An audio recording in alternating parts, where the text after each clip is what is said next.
पितरों की सवारी खुलकर नहीं आ रही है, अब हम आगे क्या करें। बहुत सारे ऐसे लोगों के कमेंट भी आए हैं, लोग भी मिले हैं कि भाई कहीं ना कहीं जैसा भी हमसे हो सकता है वैसी सेवा कर रहे हैं, लेकिन शरीर में झंझनाहट होकर रह जाती है। कई लोगों ने कहा कंधों तक सवारी महसूस होती है, कई लोगों ने कहा कि शरीर पर सवारी आकर रोने लगती है, लेकिन खुलकर बोल नहीं रही है, मार्गदर्शन नहीं कर रही है। ऐसा क्यों है, अब हम आगे क्या करें जिससे सवारी पूरी तरह से खुलकर हमारे सामने आ सके। वैसे तो इस चीज़ का कई उदाहरण हो सकते हैं, जैसे हर एक व्यक्ति के घर की, शरीर की और पितरों की तासीर अलग अलग होती है। किसी के जैसे हमारे खुद के फिंगरप्रिंट भी आपस में मैच नहीं होते, तो उसी प्रकार कर्म किसी के साथ मैच नहीं होते।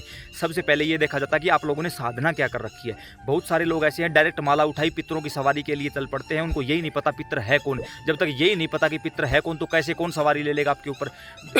दूसरी चीज़ ये है कि पितरों को शुद्ध ना करवाना। हमारे घर में पितर तो एक होता है और 3 पीढ़ियों में मरे हुए पता नहीं कितने लोग हैं, वो प्रेत अवस्था में चल रहे हैं। तो अगर वो प्रेत हैं तो वो पितर को ऊपर उठने ही नहीं देंगे, आपके जाप की सारी ऊर्जा को वो खा जाएंगे। इसलिए कहते हैं कि जब भी कोई भी साधना करो उससे पहले अपने घर को शुद्ध करना जरूरी होता है। बहुत सारे लोग ऐसे हैं जिनसे पूछता हूँ पिंडदान करवाया, वो क्या होता है। जब तक पिंडदान करवा के पितरों को आपने तृप्त नहीं किया, मुक्त नहीं किया, तो कैसे पितर आपके ऊपर सवारी ले लेंगे। हवन कितना करते हो, नहीं हवन तो नहीं करते। अरे जब तक हवन नहीं करोगे तो एनर्जी प्योर कैसे होगी, शुद्ध कैसे होगी, आपके साथ में कैसे आएगी।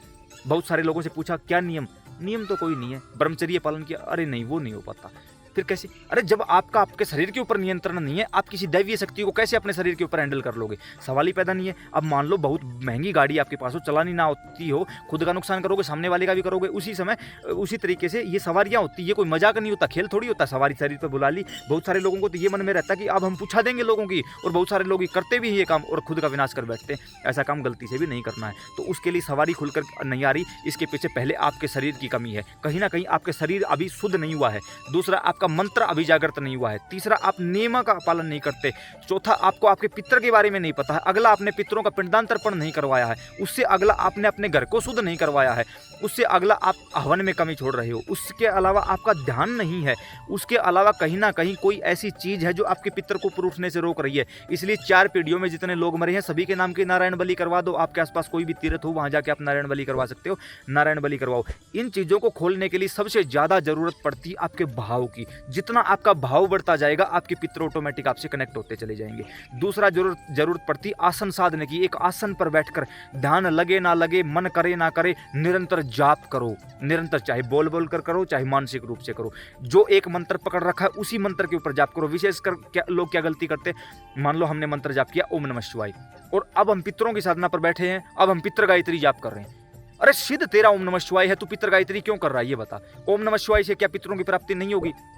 संकल्प नहीं लेते, बगैर संकल्प के। अब मान लो हमारे घरों में लाइट आती है, घरों में बोर्ड भी लगे हुए हैं, उनके यहाँ पर अलग अलग बटन भी दिए गए। एक स्विच ऑन करते ही पंखा चलता है, एक से लाइट जलती है, एक से कूलर एसी चलते हैं। तो ऐसे में लाइट तो एक ही है लेकिन बटन अलग अलग काम करे। उसी प्रकार आपके पास मंत्र तो एक ही है, माला भी वही है, आसन भी वही है, आप जिस जगह के निवासी हो वो भी वही है। लेकिन जब आप हाथ में जल लेके संकल्प करते हो कि अब मैं इतने दिन की साधना करूंगा, उस देवी देवता, उस पितर महाराज के लिए करूंगा और इसी मंत्र का जाप करूंगा, ये मंत्र मेरे उस पितर की मेरे ऊपर सवारी लेकर आए, क्योंकि मंत्र वही है, वही काम करेगा। बस आपको संकल्प ये देना है, उसको कमांड ये देनी है कि आपको कहां जाके काम करना, तब जाके वो चीज काम करती है।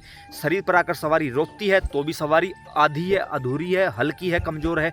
इसके पीछे 2 कारण है। एक, अभी आपका शरीर उस लायक नहीं हुआ है। दूसरा कारण, अभी आपकी सवारी उस लायक नहीं हुई है। दोनों ही कंडीशन में आपको जाप करना है। जितना ज्यादा आप जाप करोगे, आपका शरीर भी उस लायक बनेगा, सवारी भी उस लायक बनेगी। साथ के साथ हवन करना है। जाप करने से शक्ति बढ़ती है, हवन करने से शक्ति मजबूत और शुद्ध होकर हमारे पास में आती है। जितना ज्यादा हो सके किसी पवित्र तीर्थ पर जाकर पिंडदान तर्पण इत्यादि समय समय पर करते रहो, ताकि पितर प्रसन्न होकर आपका साथ दे सके और आपको ऊपर की ओर उठा सके।